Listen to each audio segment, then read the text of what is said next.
dibilang Yesus itu Tuhan, tiba-tiba ada Allah. Amin. Nah, itu saya bingung tuh. Lah, Tuhan saya percaya Esa nih. Terus ada Yesus, ada Allah. Loh, ini saya makin bingung. Ini yang Tuhan siapa nih? Gurunya bilang gini, tolong setiap murid beli Bible ya, tapi versi KJV. Nah, saya bingung. Versi KJV, loh. Kenapa Bible ada versi?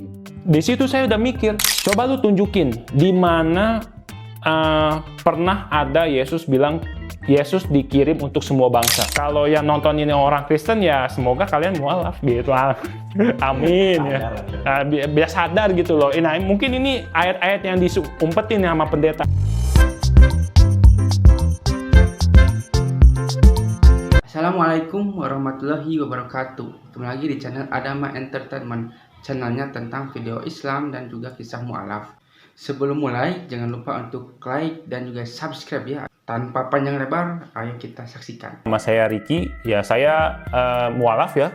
Awalnya saya dari agama Buddha Dimas. Ya, jadi saya sekolah itu jarang ada sekolah yang benar-benar agama Buddha gitu, jarang.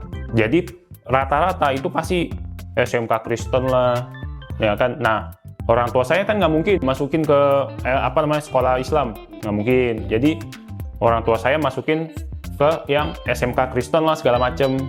Nah, di situ kebetulan waktu itu saya sekolah di SMK Pancaran Berkat, deket nih Jakarta Jelambar. Jakarta Barat ya? Ya, Jakarta Barat. Nah, di situ berhubung kalau misalkan jam 6 sore gitu kan, itu kan maghrib tuh kan ada TV tuh kan.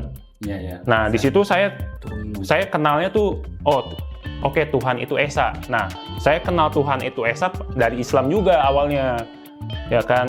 Nah, dari situ saya udah mikir, oke, Tuhan itu ada, Tuhan itu Esa. Nah, tapi di dalam agama Buddha itu sebenarnya nggak ada tuh konsep ketuhanan, nggak ada. Jadi agama Buddha itu yang aslinya ya, bukan yang campuran. Yang aslinya itu adalah kita patuh terhadap apa yang diperintahkan sama Buddha, sama Sang Buddha. Jadi itu ibaratnya Buddha itu adalah guru, tapi bukan Tuhan. Nah, jadi kalau misalkan kayak kita nih, kan ada banyak sila tuh. Nah, kalau kayak umat biasa itu 5 sila. Kalau untuk biksu adalah sila-silanya. Jadi nah, saya masuk ke sekolah Kristen, itu saya disuruh ke gereja kan, disuruh ke gereja. Udah gitu, di situ tiap hari Kamis itu ada kayak istilahnya persembahan gitulah.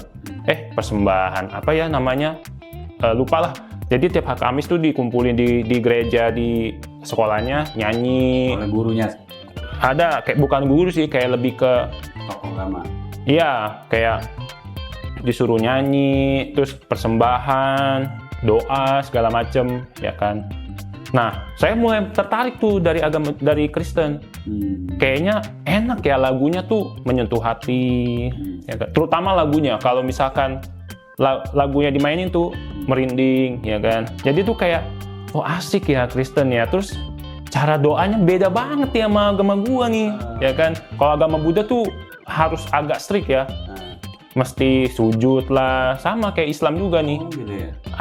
Ada momen sujud 3 kali, ada itu sama kayak Islam, sama, ya kan. Kok agak beda nih Kristen ya. Terus mereka kan ngajarin gitu, kalau masuk Kristen itu pasti dosa dihapus karena percaya sama Yesus Tuhan, dosa dihapus gitu. Nah, saya di sini bingung nih. Tuhan itu Esa, ya kan? Harusnya Tuhan itu beda sama makhluk nih, ya kan? Saya udah mikir kayak gitu dari awal. Harusnya beda sama makhluk, tapi Yesus itu kan kelihatan kayak manusia nih.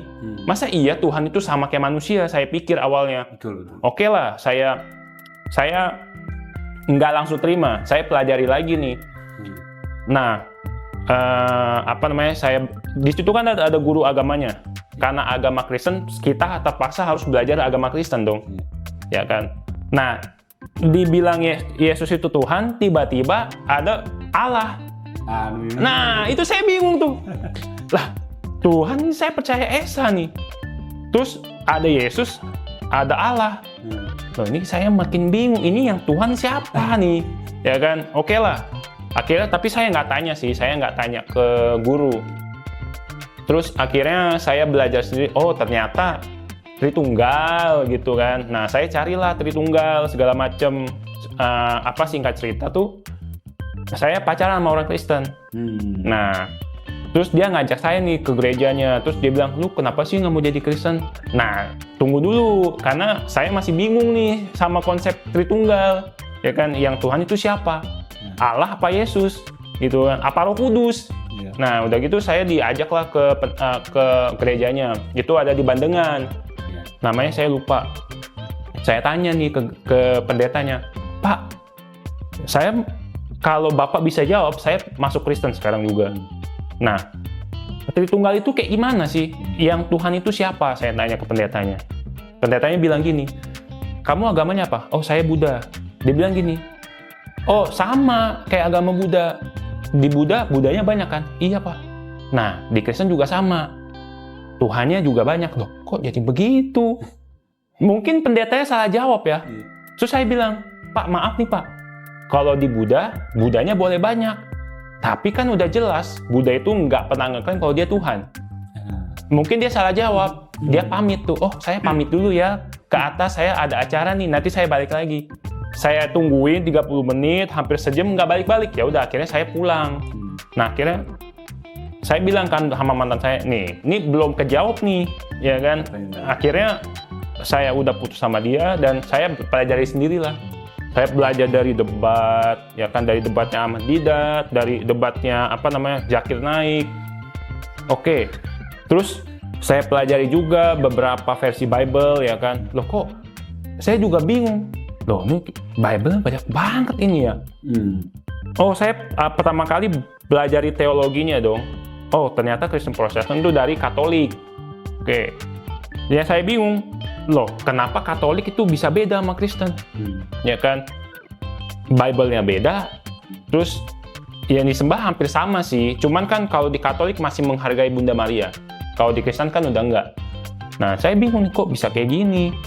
Ya saya pelajari, saya banyak banget sampai saya catat semua itu. Saya catat, saya di HP itu saya catat. Nah, akhirnya saya punya ilmu lah. Saya punya banyak ilmu. Akhirnya saya coba debat gitu sama teman-teman Kristen di Instagram, di YouTube. Nah, jadi dari debat itulah yang memicu saya lebih banyak lagi belajar agama lain gitu. Oke. Kemudian saat mempelajari Bible tadi ya, banyak versi, ada KJV segala macam. Bagian atau hal apa yang pertama kali membuat kau Ricky merasa bingung atau ragu gitu ya selain dari Tritunggal tadi? Nah, selain Tritunggal, udah gitu pasti sama Bible-nya dong. Ya. Nah, pertama kali saya disuruh beli Bible sama guru saya, gurunya bilang gini, tolong setiap murid beli Bible ya, tapi versi KJV. Nah, saya bingung, versi KJV loh. Kenapa Bible ada versi? Di situ saya udah mikir. Sedangkan di Tripitaka, di agama saya dulu, Tripitaka tuh cuma satu. Yang beda ini tuh cuma babnya doang. Karena Tripitaka tuh banyak banget kan. Jadi nggak mungkin langsung satu begini. Kalau ditumpukin, itu bisa panjang semana itu. Makanya paling kalau misalnya beli Tripitaka tuh dibilang gini. Misal nih, fokusnya dalam pengajaran Nibbana sama neraka. Nah, itu beli bab yang itu aja.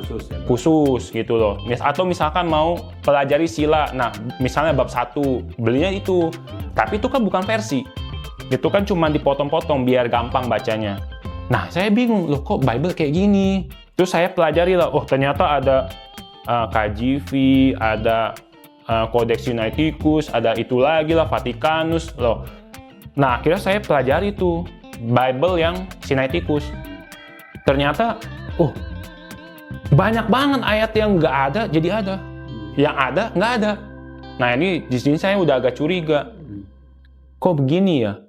Akhirnya, ilmu yang di Sinaiticus ini saya pakai lah untuk debat juga gitu loh. Bahkan nih, maaf nih ya, saya debat sama saudara saya yang mau jadi calon pendeta, dia aja nggak tahu Sinaiticus ternyata banyak ayat yang nggak ada. Nah, saya juga bingung kok bisa kayak gitu, calon pendeta, masa nggak belajar soal itu gitu loh, gitu sih. Tadi kan kok Mas Riki menyebutkan bahwa ada banyak versi Bible ya? Iya. Bisa dijelaskan nggak bagaimana Mas Riki itu menemukan hal itu dan apa reaksi pada waktu itu? Oke. Nah, yang pertama kali versi Bible satu, terjemahannya beda-beda. Maknanya tuh beda-beda nih. Kayak misal, saya lupa nama ayatnya, tapi saya ingat tulisannya. Ada tulisan kayak gini.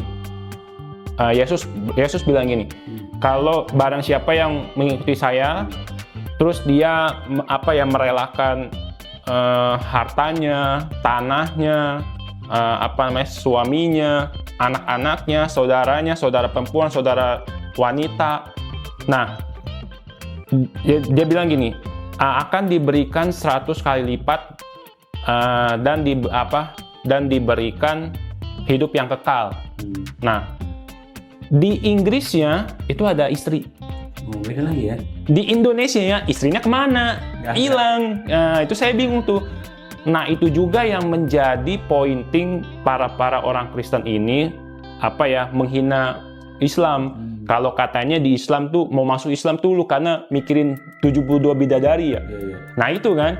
Tapi itu mereka nggak tahu kalau misalnya Yesus janji 100 kali lipat loh. Lebih banyak, ya kan?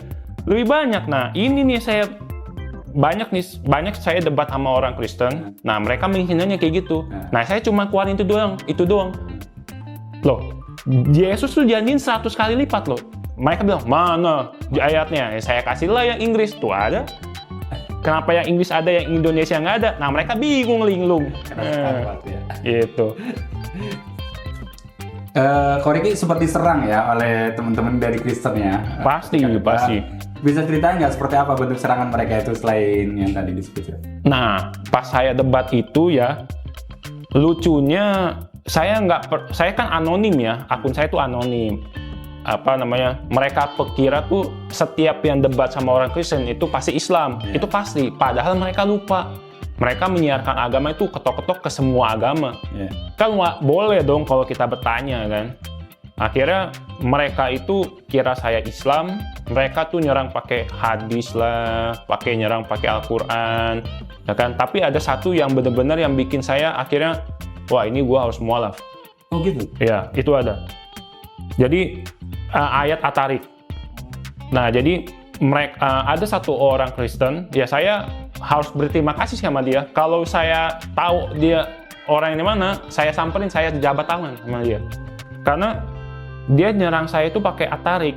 Jadi dia bilang begini, coba deh lu jelasin, masa iya 1400 tahun lalu Al-Quran mengatakan kalau tulang sulbi itu menghasilkan sperma. Emang zaman dulu kagak ada testis, terus gunanya testis buat apa? Nah, saya bingung kan gue udah bilang gue bukan Islam. Ya kan, sebenarnya saya nggak mau jawab, tapi kayak oke lah saya bantu jawab. Saya juga belajar kan, namanya mencari Tuhan kan, saya belajar, saya baca. Saya pertama kali saya lihat dulu nih, bener gak terjemahannya? Oh benar terjemahannya. Terus saya nggak menyimpulkan langsung, masa ini salah atau bilang ini salah nih, ya kan? Tapi saya harus cek dulu dong, kayak dunia kedokteran gitu kan, terus ahli tulang atau segala macem, ahli badan lah. Saya cek ternyata tahun 2004 itu udah ada tes di Newcastle kalau seekor tikus, tulang sulbinya itu dicek, ternyata ada sel sperma. Tapi sel sperma itu belum aktif. Nah, nggak tahu gimana caranya mereka aktifin, mereka suntik ke sel telur tikus, jadi anak tikus. Nah, sekarang gini, di Newcastle bisa tahu kalau tulang sulbi itu ada partikel sperma itu dari mana? Pasti dari Al-Quran dulu dong. Karena harus ada sesuatu baru bisa diteliti dong. Nggak mungkin mereka mau menggelontorkan dana tiba-tiba langsung cek, kan nggak mungkin. Ada petunjuk dulu ya? Harus ada petunjuk dulu. Nah, dari situ saya kasih lah dia artikelnya, Terus selain itu saya bawa lagi artikel dari kedokteran tulang lah. Saya di Indonesia ya bilang gini, tulang sulbi kan benar dari sini sampai tulang ekor kan. Dia bilang ke dokter Indonesia bilang kalau tulang punggung itu kan termasuk tulang punggung itu cacat, itu mempengaruhi produksi sperma, mempengaruhi suhu sperma, kualitas sperma. Terus saya bilang sama dia, nah ini ada buktinya. Berarti valid gak Al-Quran? Valid. Nah, dia ngomong kayak gitu, saya dapat hidayah.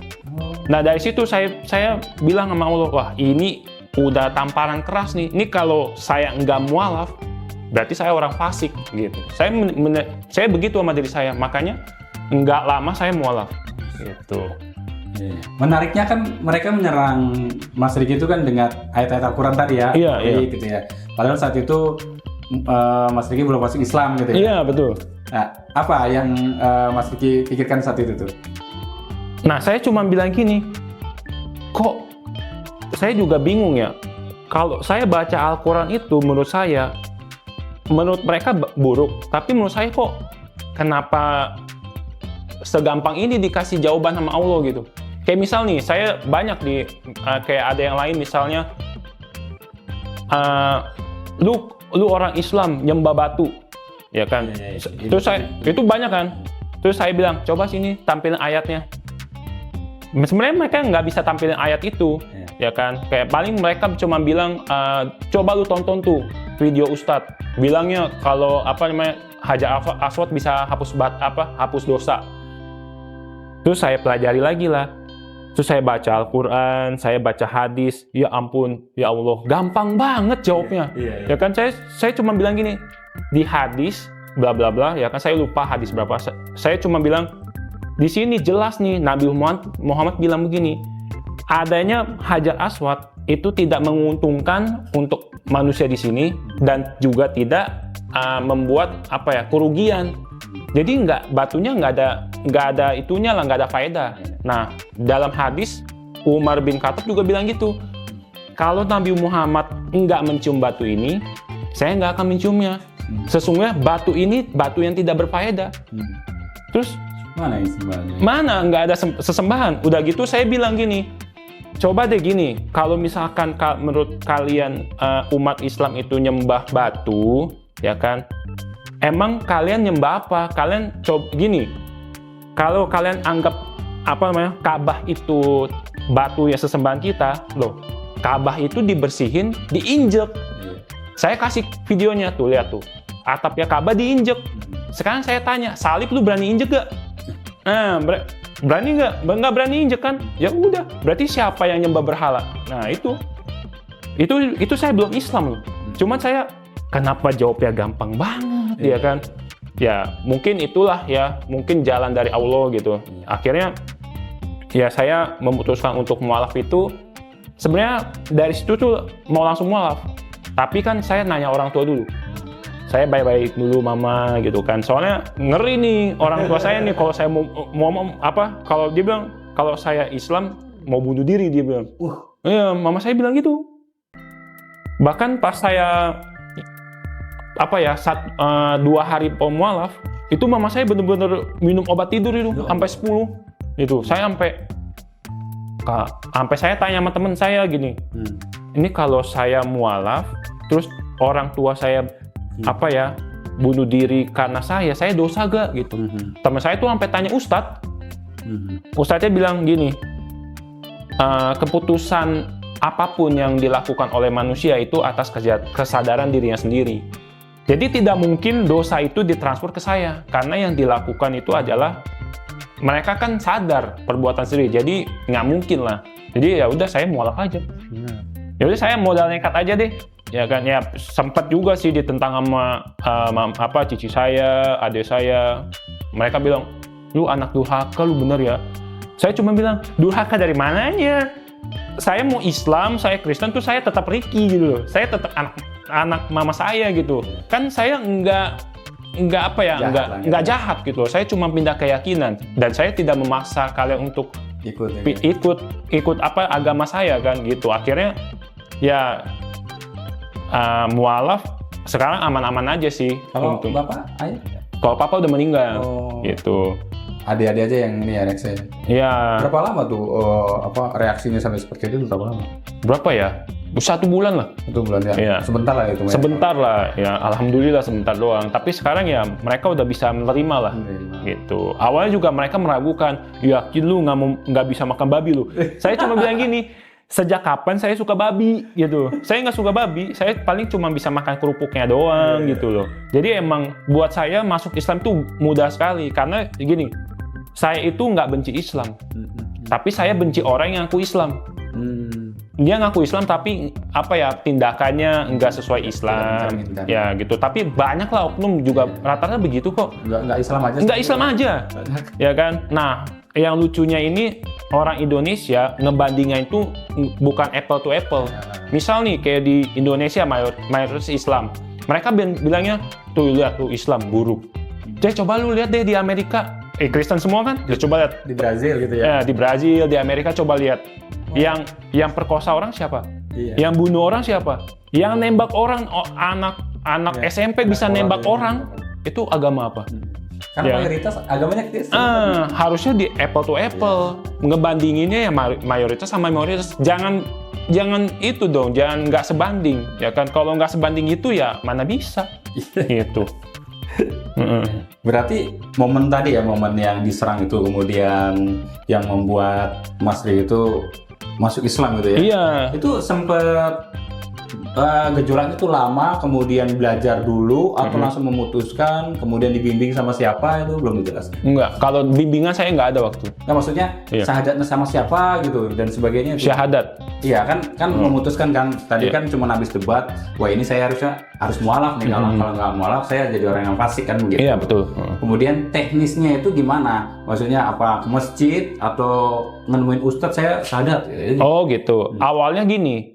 Awalnya tuh saya masuk channelnya, komalnya si Bang Zuma dulu.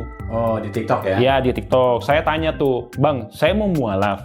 Tapi ini saya masih tunggu orang tua, saya bilang. Saya tanya gini, kalau dalam hati saya, itu saya udah menyebutkan kalimat syahadat, itu saya udah Islam belum? Nah, katanya Bang Zuma waktu itu sih, udah, tapi harusnya diikrarin gitu loh. Ya. Udah gitu harus juga ada saksi. Iya ada saksi, terus harus juga dilakukan gitu loh. Kalau kamu emang beneran Islam gitu. Kalau cuman ngomong doang mah kayak burung beo kata Bang Zuma bilang ya kan. Ya udah akhirnya dari situlah. Sebenarnya saya mau syahadat di Komal itu, pengen. Cuman kayaknya menurut saya nanti dulu deh. Saya mantepin orang tua, baru nanti saya ke itu. Nah, akhirnya sih saya syahadat di Kodondi. Karena saya belajar juga kan dari YouTube-nya Kodondi tuh pas mau mualaf kan. Saya nonton debatnya segala macem. Saya lihat, oh di syahadat di Kodondi bisa gratis sunat, ya kan? Ya udahlah, saya di sono aja lah gitu. Ingat cerdas juga gratis sunat ya? Oh gitu. Iya. Berarti di sana ya? Iya, di Cibubur. Berarti udah merasakan sunat ya? Udah. Iya. Luar biasa sih rasanya.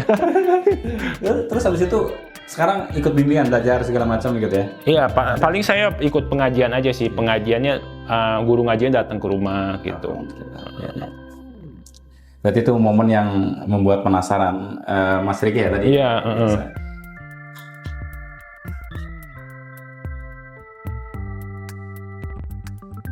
Kemudian bagaimana mengenal Islam lebih dalam? Kan tadi kan udah mengenal agama Kristen dengan melalui debatnya, belajar Bible dan sebagainya. Nah, mengenal Islamnya ini bagaimana? Nah, kalau mengenal Islamnya itu ya itu dari guru ngaji.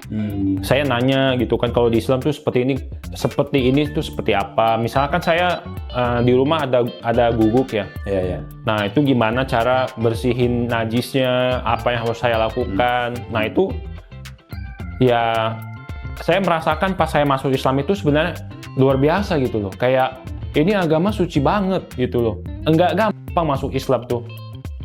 Memang saya udah siap sih. Makanya saya tuh di rumah kan ada guguk, ada pipisnya kan. Terus itu saya setiap mandi itu pasti mandi air tanah. kan harus 7 basuhan ya. Yang pertama, basuhan pertama kan pakai air sama tanah kan. Itu setiap hari saya lakukan itu. Karena mau nggak mau kan, daripada katanya nanti sholatnya nggak diterima segala macam. Itu sebelum saya sholat itu saya bersihin itu pakai tanah, tangan, kaki lah gitu. Terus ya saya belajar banyak sih, kayak misalkan puasa. Nah alhamdulillah kemarin saya puasa full tuh. Alhamdulillah. Puasa pertama ya? Iya, puasa pertama full saya. Apa namanya? Menurut saya tuh, tapi emang sebelum saya melakukan puasa saya sering sih. Oh, apa tuh itu? Intermittent fasting. Oh, intermittent. Iya, saya sering banget gitu loh. Kalau dulu tuh saya sebelum puasa tuh makan jam 8 terakhir. Habis itu nggak makan lagi sampai jam 4 sore. Ya, menurut saya puasa tuh gampang. Iya. Yang susah itu nahan emosi. Iya. Ya, tuh puasa tuh yang susah nahan emosi. Melatih itu ya. Iya, melatih supaya nggak mikir jorok, supaya nggak apa ya emosi gitu. Kalau untuk nggak makan sama nggak minum, menurut saya gampang banget gitu. Nah itu tuh yang susah tuh, emosi, yang nggak mikir jorok, ya kan, nggak ngomong kotor, itu yang susah tuh. Iya. Itu juga membatalkan nanti ya kalau ada emosi ya. Iya, kalau saya baca sih emosi sebenarnya nggak membatalkan, cuman mengurangi pahala aja sih katanya, gitu. Ya, kalau di agama lain kan kalau puasa-puasa nggak makan udah biasa, ada ya. Ada, gitu. Ya saya belajar banyak sih dari guru ngaji. Waktu puasa sih. Orang tua gimana ngedukung, bikinin sahur apa gitu nggak? Orang tua sih paling ya ngedukung juga sih, paling bikin sayur agak banyakan gitu. Nanti masukin kulkas, jadi pas sahur udah ya saya masak sendiri gitu. Kayak perjuangan sekali gitu, sahur sendiri. Udah gitu puasa sendiri, ya. Mudah-mudahan tahun depan ya, insya Allah. Iya, insya Allah, ya kan. Ya, amin, semoga ya. Adik berapa? Ada berapa adik? Adik satu, cewek. Berarti sama ibu aja itu ya? Nah, di rumah saya tinggalnya sama Koko, sama Mama. Oh, 3 bersaudara? Iya, 3 saudara, iya. Lingkungan gimana? Lingkungan kayak tadi kan diajak ke gereja, terus mungkin agamanya masih Buddha dan sebagainya. Ketika memutuskan sudah masuk Islam, mungkin lingkungan kerja, lingkungan di tempat sana dan sebagainya, itu gimana? Enggak, di lingkungan saya sih banyakan Islam juga sih. Oh, Islam juga? Ya, mereka kaget saya masuk Islam. Alhamdulillah aku bisa masuk Islam gitu. Nonton aja di channel Kodondi gitu. Ada kok, ya saya suruh nonton.